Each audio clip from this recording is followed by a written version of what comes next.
two of this Who is the World Built For. I just opened the bubble for a little bit. I don't know, maybe people want to see my face. I don't want to see my face, but then I can just do this. And you can see a bit of my lounge. These are hand painted by my husband. It's a series of three. That one should be a little bit more green. And here you go. That's my hammock. Maybe I'll record the next one in there for a change of scenery. But yeah, this is the second part of the video on Who is the World Built For. And it's not the final answer or anything like this. It doesn't cover all the areas. So far we have covered the idea of the patriarchal world and of that is gender inequality, and of the racist world. Here's something that I talk about an awful lot, or at least use the label an awful lot, with ableism. So the world is built for people with fully functioning bodies, with arms and legs and minds that work or can pass in as normal being that you can hold down a job, that you can hold down a relationship, that you do not need any obvious medication or assistance to complete those tasks, because there is no such thing as normal, and all brains and bodies are different, but those that can pass in, that can use public transport without assistance, that can go through the school system without too much difficulty, that can go through the work system without too much difficulty, that can move their physical bodies without too much difficulty, then these people are classed as able-bodied. And I guess we're talking about able-minded here. And so I guess my first reflection is for you to reflect: do you pass as able-bodied and able-minded? And what difficulties do you have with this? You know, we talk a lot in the gender and sexuality class about this, about the boxes that we're put into. Like, how does the box of able-bodied and able-minded impact on your life on a daily basis? I'm going to turn me off now, but I'm still going to be here in voice.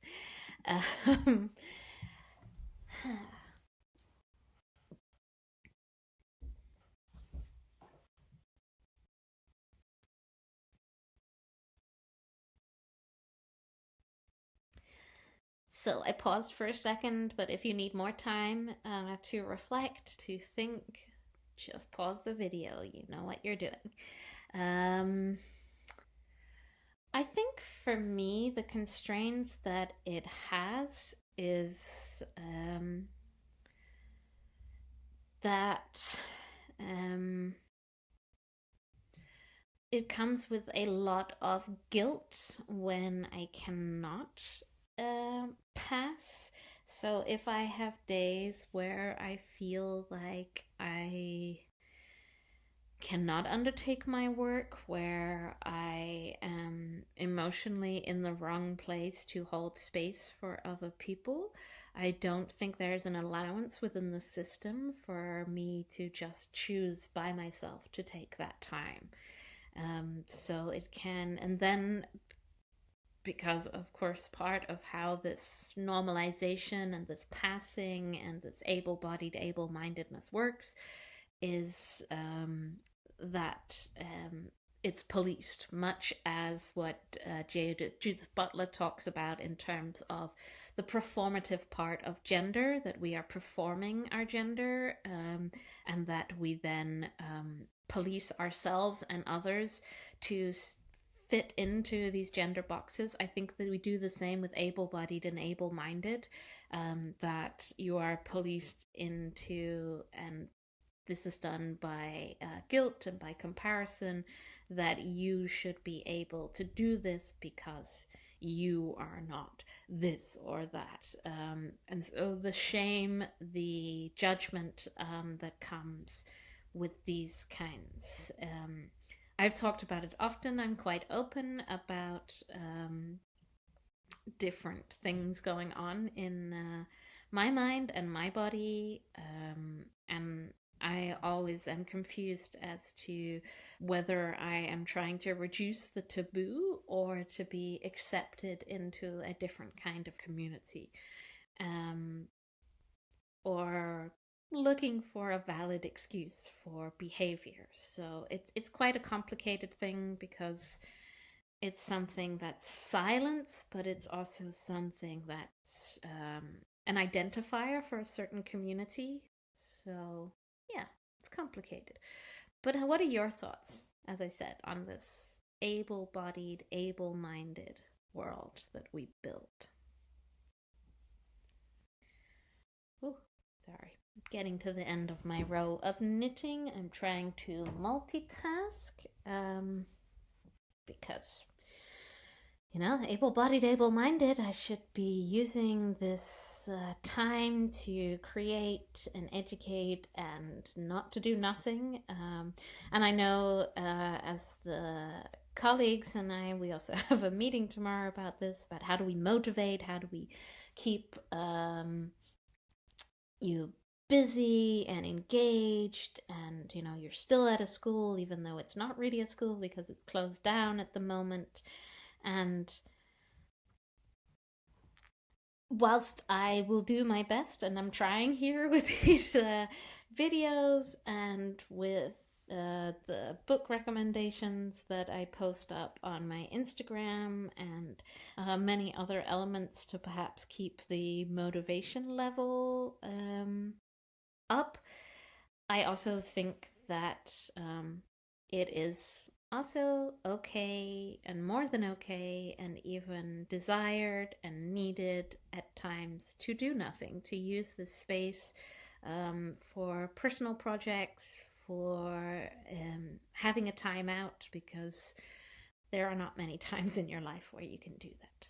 But let's return to the question or the idea of the world being built around able-bodied and how that feels. There we go. When I put this image here was to demonstrate or visualize what I just talked about in terms of, I feel that what those parts of me that are not able-bodied or able-minded are silenced, made invisible, both by myself and by others, that this is the only criteria that we, well, not the only criteria, but it is important to maintain the passing element in society. And here we go with another TED Talk.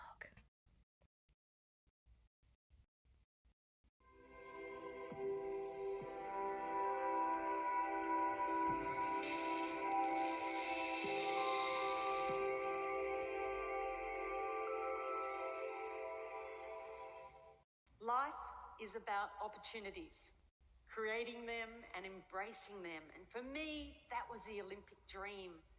That's what defined me. That was my bliss.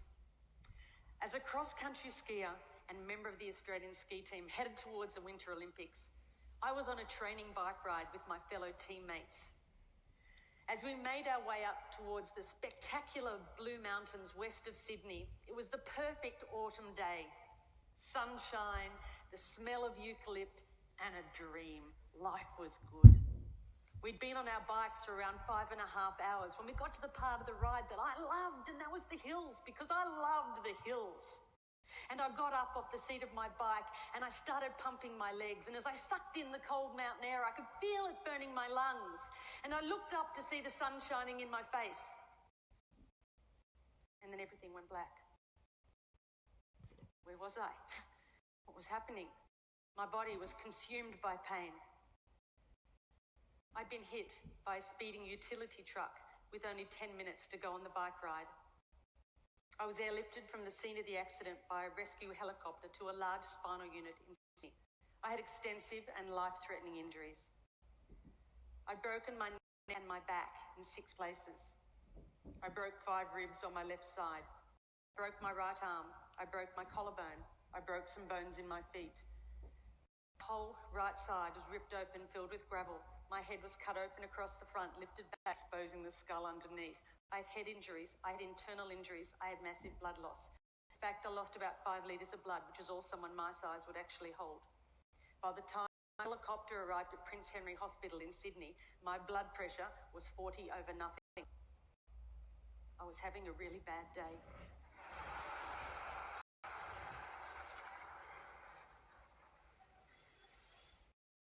For over 10 days, I drifted between 2 dimensions. I had awareness of being in my body, but also being out of my body, somewhere else, watching above as if it was happening to someone else. Why would I want to go back to a body that was so broken? But this voice kept calling me. Come on, stay with me. No, it's too hard. Come on, this is our opportunity. No, that body is broken. It can no longer serve me.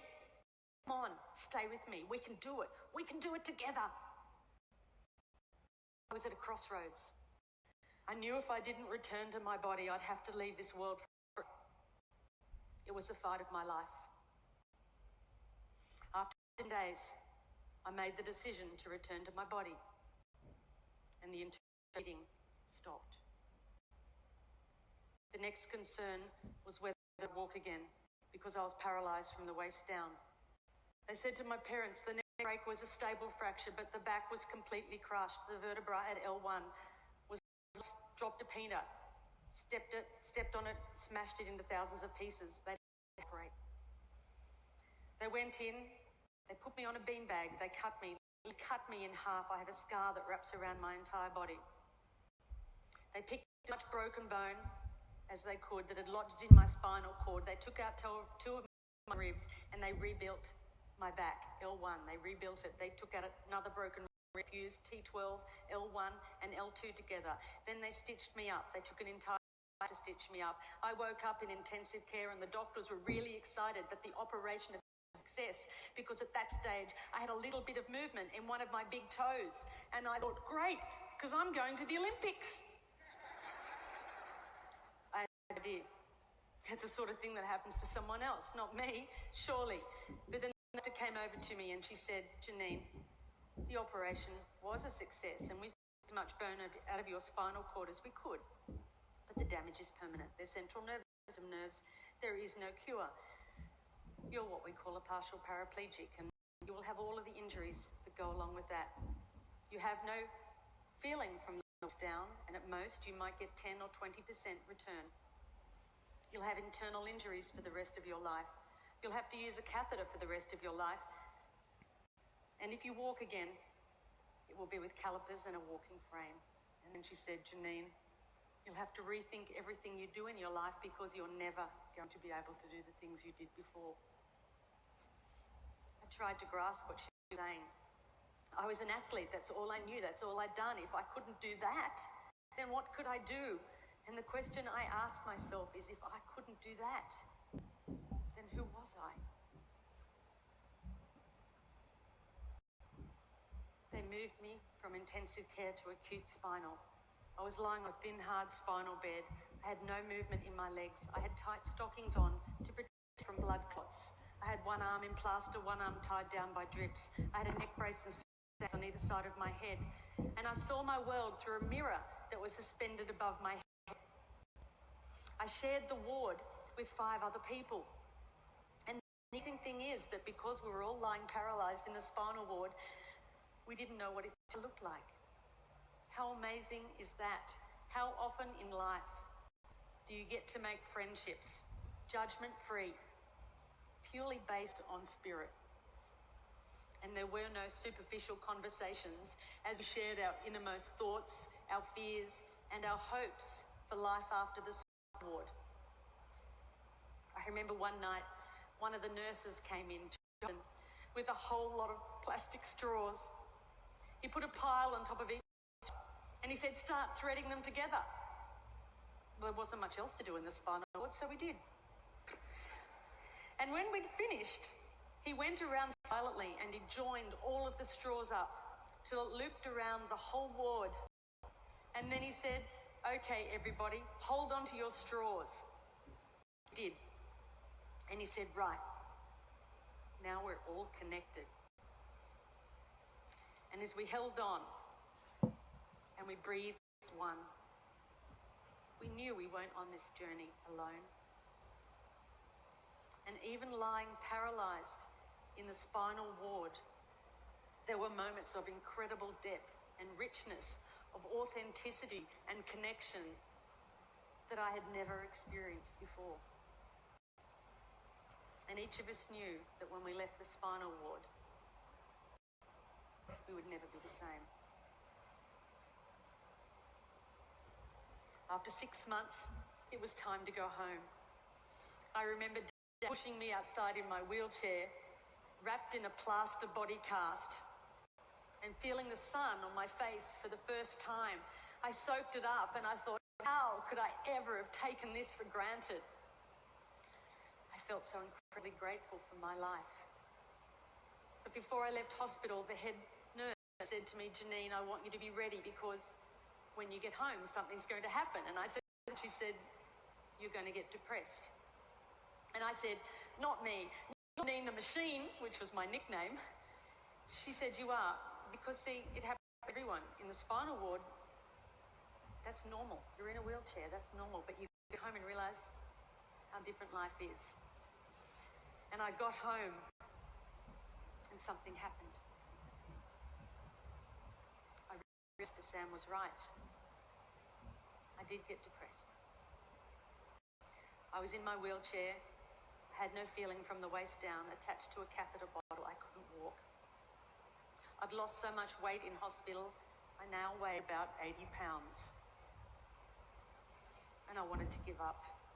All I wanted to do was put my running shoes on and run out the door. I wanted my old life back. I wanted my body back. And I can remember Mum sitting on the end of my bed and saying, I wonder if life will ever be good again. And I thought, how could it? Because I've lost everything that I valued, everything that I'd worked towards, gone. And the question I asked was, why me? Why me? And then I remembered my friends that were still in the spinal ward, particularly Maria. Maria was in a car accident and she woke up on her 16th birthday to the news that she was a complete quadriplegic, had no movement from the neck down, had damage to her vocal cords and she couldn't talk. They told me, we're going to move you next to her because we think it will be good for her. I was worried. I didn't know how I'd react being next to her. I knew it would be challenging, but it was actually a blessing because Maria always smiled. She was always happy, and even when she began to talk again, albeit difficult to understand, she complained, not once. And I wondered how had she ever found that level of acceptance. And I realised that this wasn't just my life, it was life itself. I realised that this wasn't just my pain, it was everybody's pain. And then I knew, just like before, that I had a choice. I could keep fighting this, or I could let go and accept not only my body, but the circumstances of my life. And then I stopped asking, why me? And I started to ask, why not me? And then I thought to myself, maybe rock bottom is actually the perfect place to start.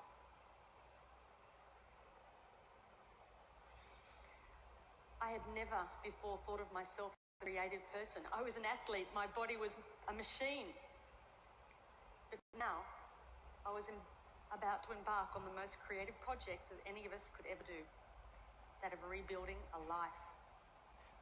And even though I had absolutely no idea what I was going to do, in that uncertainty came a sense of freedom.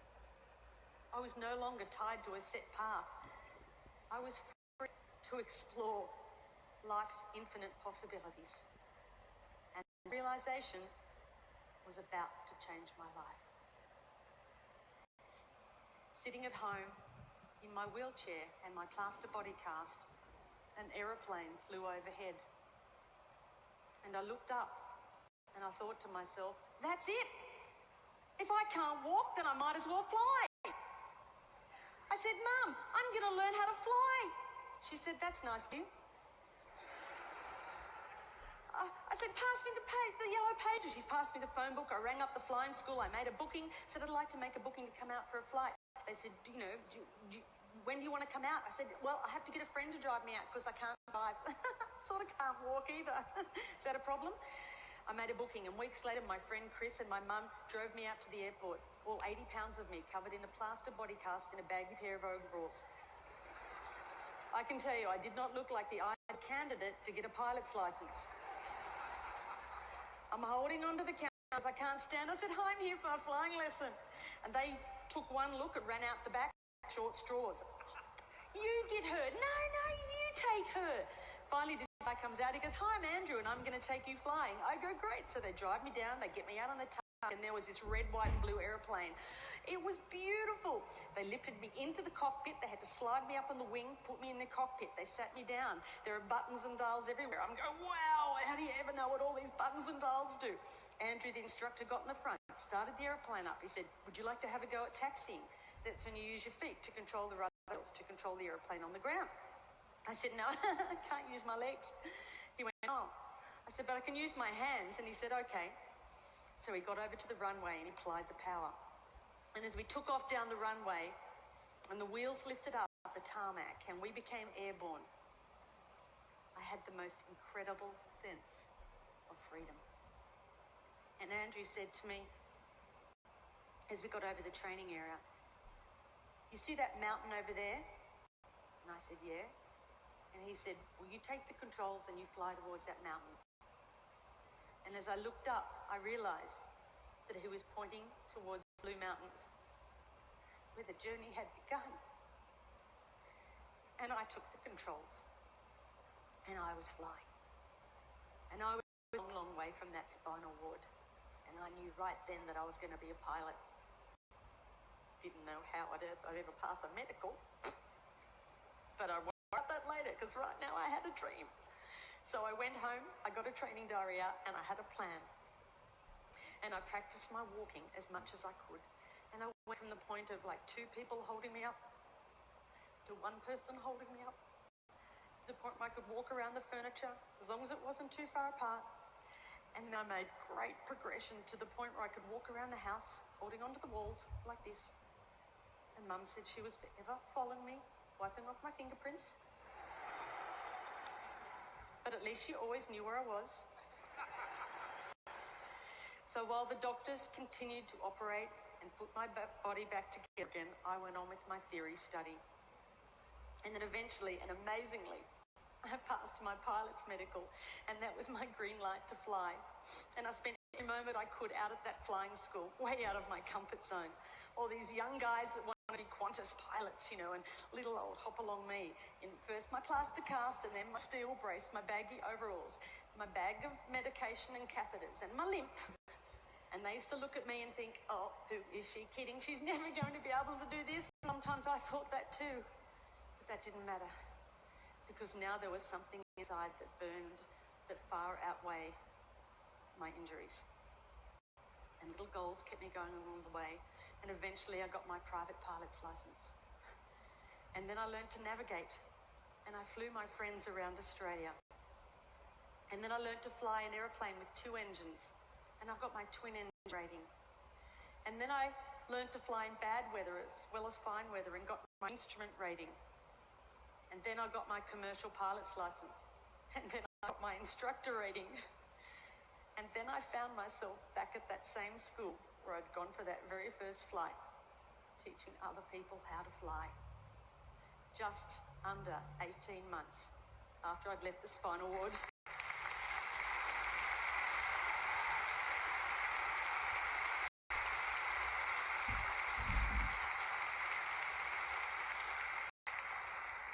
And then I I thought, why stop there? Why not learn to fly upside down? And I did. And I learned to fly upside down and became an aerobatics flying instructor.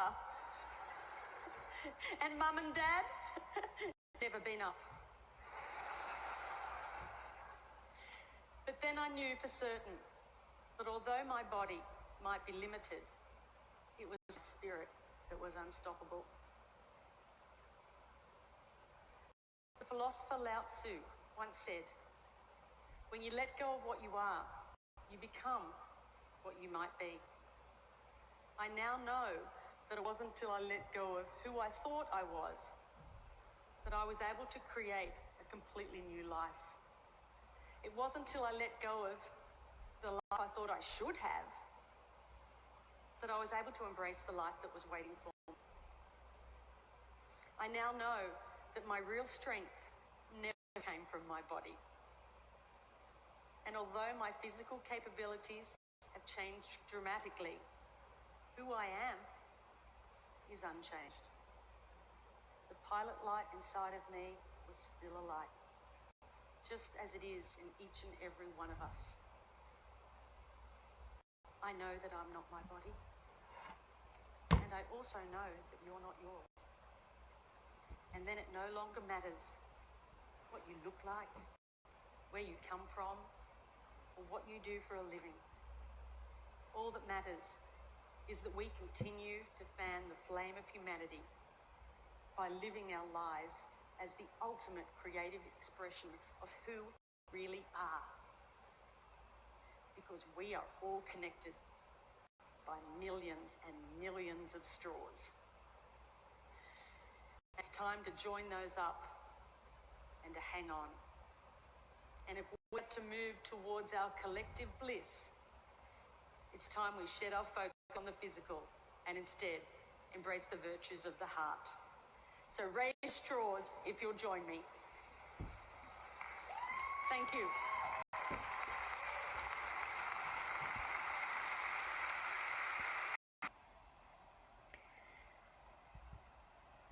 So a very, very beautiful talk there by Janine Shepherd. I mean, you cannot beat a good TED Talk. That's why they exist.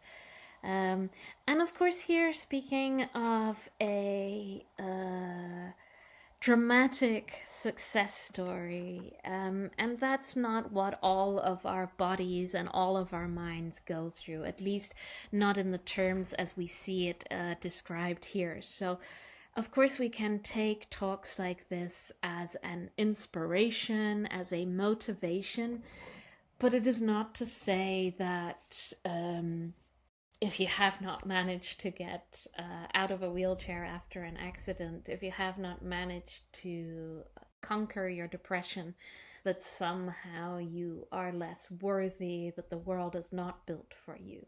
I think really at the end of the talk there, she points towards that with saying that we have this world built around able-bodied and able-minded, and we make such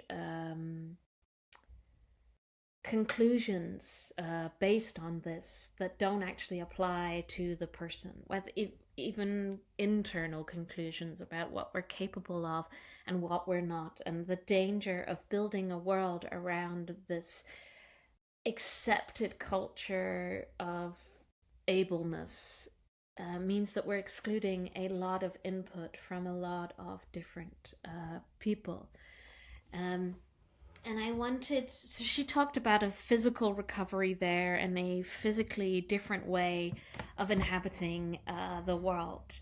And this can happen to a number of us. I've experienced people in the past who have lost all memory, who have had head injuries, who have recovered from physical conditions, you know, and you would not know from looking at that person from the outside. And another thing that you might not know from looking at that person from the outside is how mentally able, and I'm doing the little bunny ears here because again, it's a very strict, culturally accepted part that we have, where there is normal, which is this ability to function, to respond correctly in conversations, to have the right kinds of relationships with people, friendships, work colleagues, all these kind of things. And then the abnormal or the weird.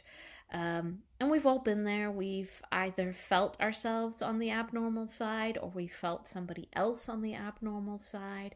And none of this talk about who the world is built for is intended to give anybody a guilty conscience about how they might have treated another person, how they might have treated themselves, to make you feel bad, but just to open up that space of conversation and reflection about how we see.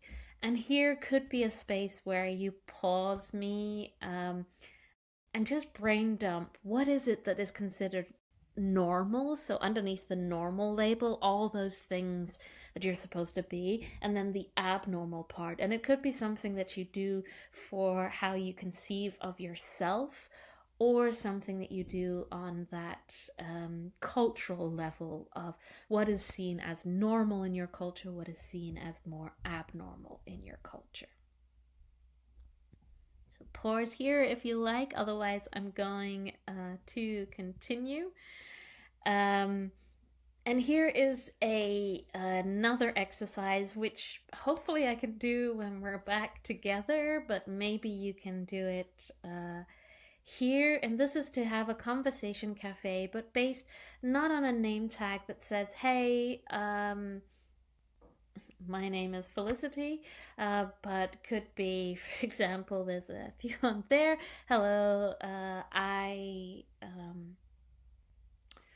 say suffer from. It's always such negative descriptions. Hey, I have anxiety. It's also not something that you have, but you get the drift.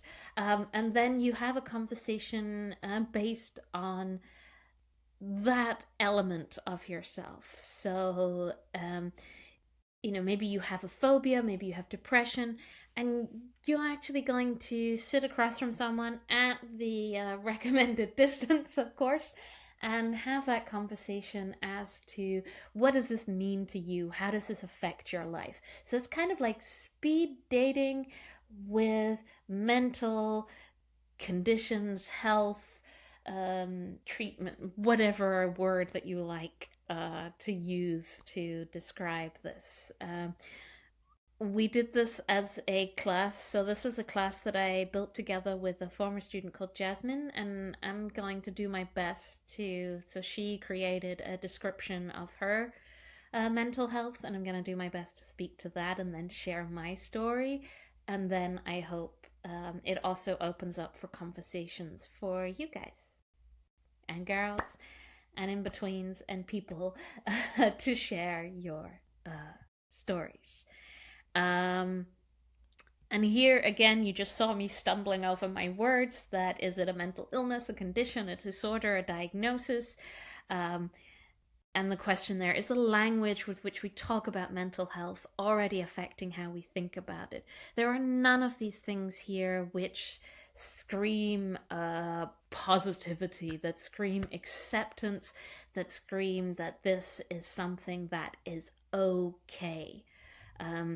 And I think for me, at least, that is really important to consider. I just posted up on my Instagram that I finished a book that was donated by former students Orshi and Anna to the IPC library, and I will return it, I promise, Orshi and Anna, if you're listening, and to anybody else who's like, that book looked interesting. But where it's an entire book dedicated to asexuality as an orientation, and much of the repercussions of the responses to asexuality are considering that it's something that can be cured. And this is also the state with mental health, that it is seen as something that we can medicate, treat against. And so set up as a negative. And I would love if some of you have a term that you use that you find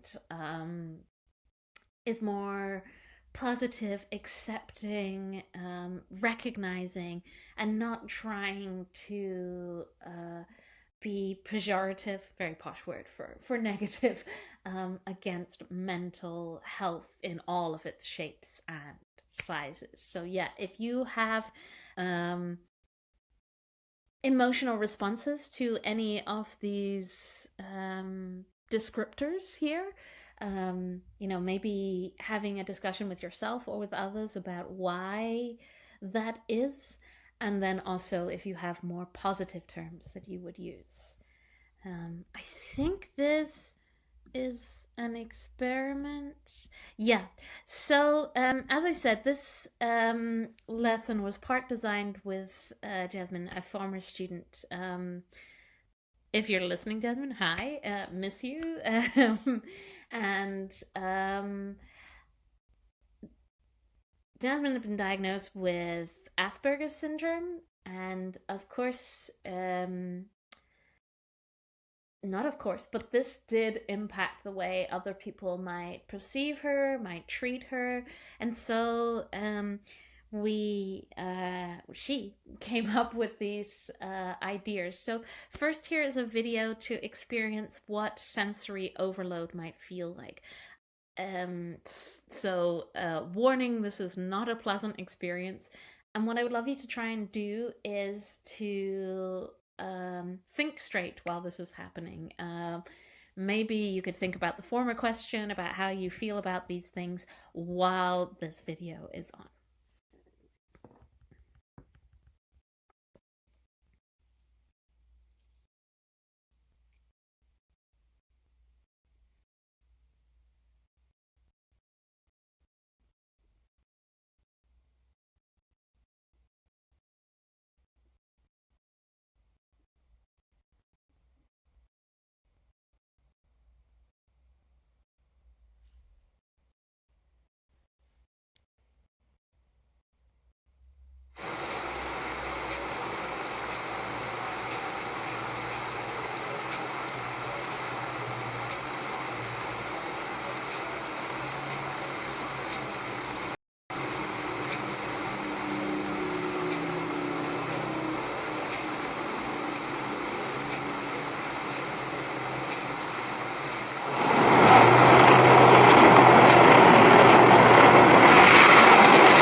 So, a very powerful little clip there, which shows how different brains might. So, it's amazing when you think about it how much when you go to a supermarket, when you're in the common room, when you're walking around the streets, how you are able to filter out information that you don't need to take in at that point.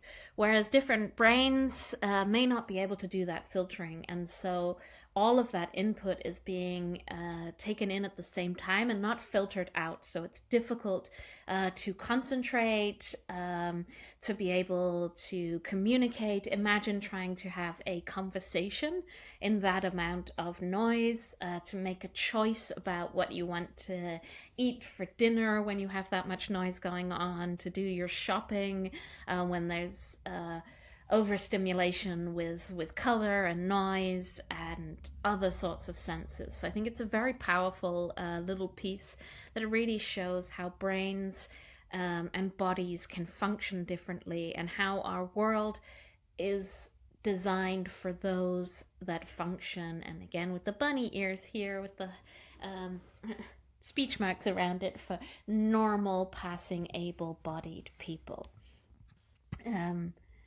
And another little clip here, and here we come into the pieces that Jasmine designed to help explain how Asperger's syndrome affects her life. His mom said it was because he had Asperger's syndrome? Yeah, that was it. My uncle has Asperger's. Here's a picture of him. Professor Keith Powers wins Crown City Physics Prize. Wow. Is he a genius? Sort of, but he has a lot of trouble being around other people. Why? His brain just works differently. What's normal to us can seem really strange to him. He described it like this.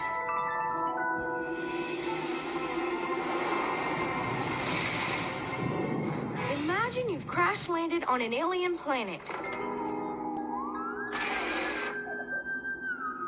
It looks like Earth, but there are lots of differences.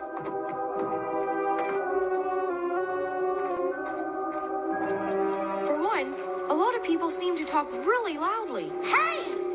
How you doing? Nice to meet you. I'm Francine. And even though you speak the same language, you sometimes have a hard time understanding what they mean.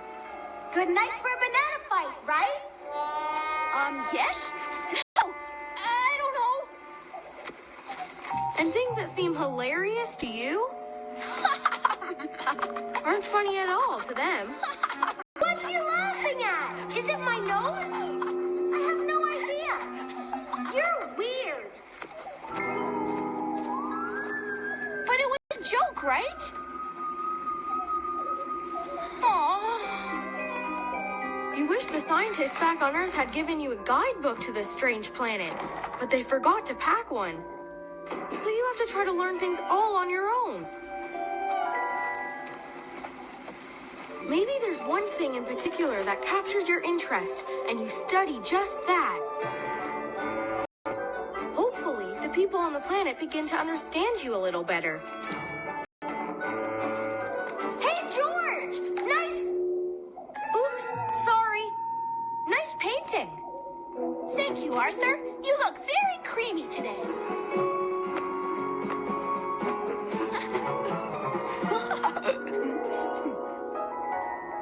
And you might even learn it in. But you'll always feel a little bit different.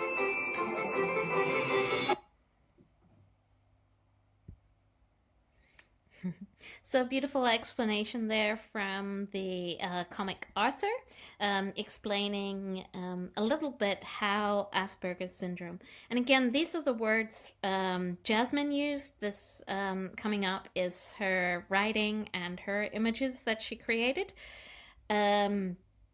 And it's not to necessarily say that either of us are an expert on this condition, but just one perspective on how being differently abled might mean that the world is not necessarily constructed to your capabilities, your way of being, and to reflect on that and think about that. Again, this is the work of a former student here.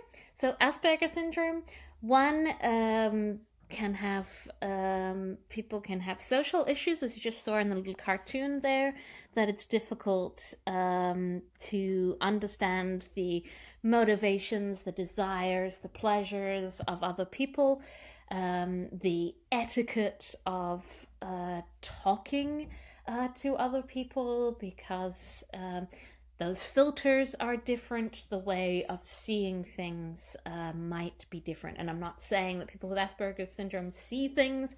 It's not like people with Asperger's syndrome are necessarily going around seeing you with an ice cream on your head, as George was seeing Arthur. But that, different thing. There could be a different perception on things. The second point, with the need to say things clearly, reflects both videos in terms of the sensory overload. And then the last point was also reflected in the Arthur cartoon, where very often as a coping mechanism, not even necessarily as a coping mechanism, but very often it can be easier to put focus on particular things. Thus why a lot of the geniuses, again said with the speech marks, because who's to decide what is a genius and what is not, or who is a genius and who is not, but a lot of geniuses are somewhere on the autism spectrum, as Asperger's is, because of their ability to focus in on one subject. So this is from Jasmine, Asperger Life. So these pictures at the bottom she drew to demonstrate that how they feel different. So human normal people, again in those speech marks, are like the cats, but as you'll notice, the person living life with Asperger's has a fish for a head instead, so feeling that difference. So how did she perceive her life? So even if you don't ask, people will give you advice, but by their perspective only. So you should smile more, you should do this, you should do that, you should make friends, you should try and do this, instead of asking, what they can do to make you feel more comfortable. So it's a good reflection. If somebody is different, there's no positive way to say this because of how our language is described, then perhaps instead of going up and thinking about who is, of seeing how they can pass in with you, thinking about how you can pass in with them is kind of the reflection, I think, here. Things that are easy for some people to do might be more difficult for people. This could also, if you're socially awkward, if you suffer from anxiety, if you have panic attacks. So for Jasmine, one of the things was, of course, the dining hall. There is a lot of sensory input. And so could be difficult to go there and eat with other people, whereas you might find it an irritation or something pleasant even. So really reflecting on how spaces are not designed for people with different needs and capacities.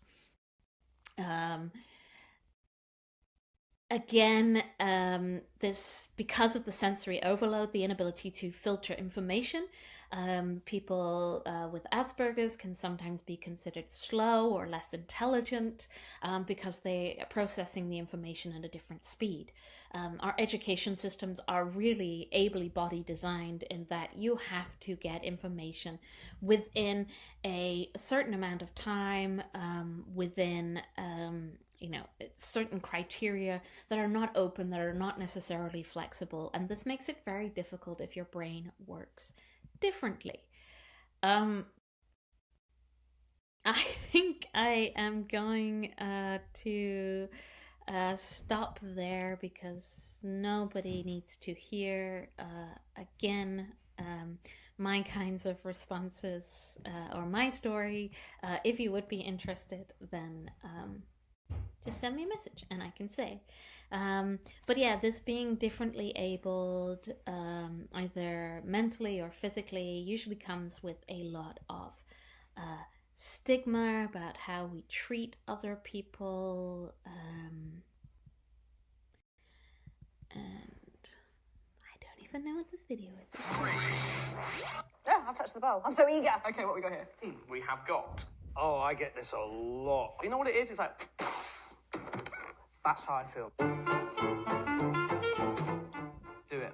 You don't look autistic. Fucking hell. Yeah, I have got that one. I've got people say to me, "Oh, you look fine, Leanne." I think if I had £1 for every time somebody had said to me, you don't look autistic, I could afford a real tan. They mean well, because I think what that means is I had these preconceptions and you've just broken them, and I find that really interesting.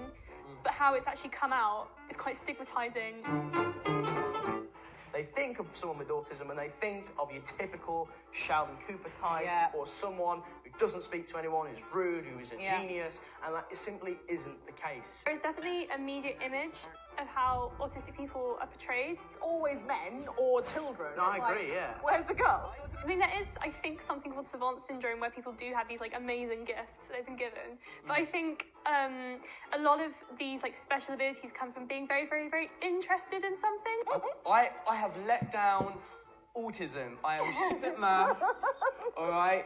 Don't ever ask me to do the times table because I will miserably fucking fail. Everyone is a little autistic. Oh, do you know what? That really, I'm sorry, that really pisses me off. This is where I want one of those eye roll emojis. So we're taught in school we've got 5 senses. Wrong, we've got 6. The 6th one being our theory of mind, the ability to understand everybody else's thought processes. You don't have that instinctive And understanding we rely of on body people's language body language, and they lie with their body language. And that just makes me angry. So if you have the ability to do that, please don't ever say you a little bit autistic. Yeah, because just it really don't. is. Just stop. People don't feel empathy. Oh, fuck off. I actually believe that autistic people feel too much empathy. We do feel empathy. We do understand your emotions. We're not thick. If anything, we feel things. For me, it's very hard to sometimes put myself in another person's shoes. Yeah. And people mistake that Yeah, for a lack of thank you, empathy. yeah. Autistic people could be normal if they tried. Oh my goodness. Oh, I've gotten this. Oh, man. I mean, when I was a kid, I got really badly bullied, and the teachers literally said to my parents, "She tried to fit in more. Yeah, she I got wouldn't that get one bullied." constantly. I know. She brings it on herself. She's different. How would you describe autism?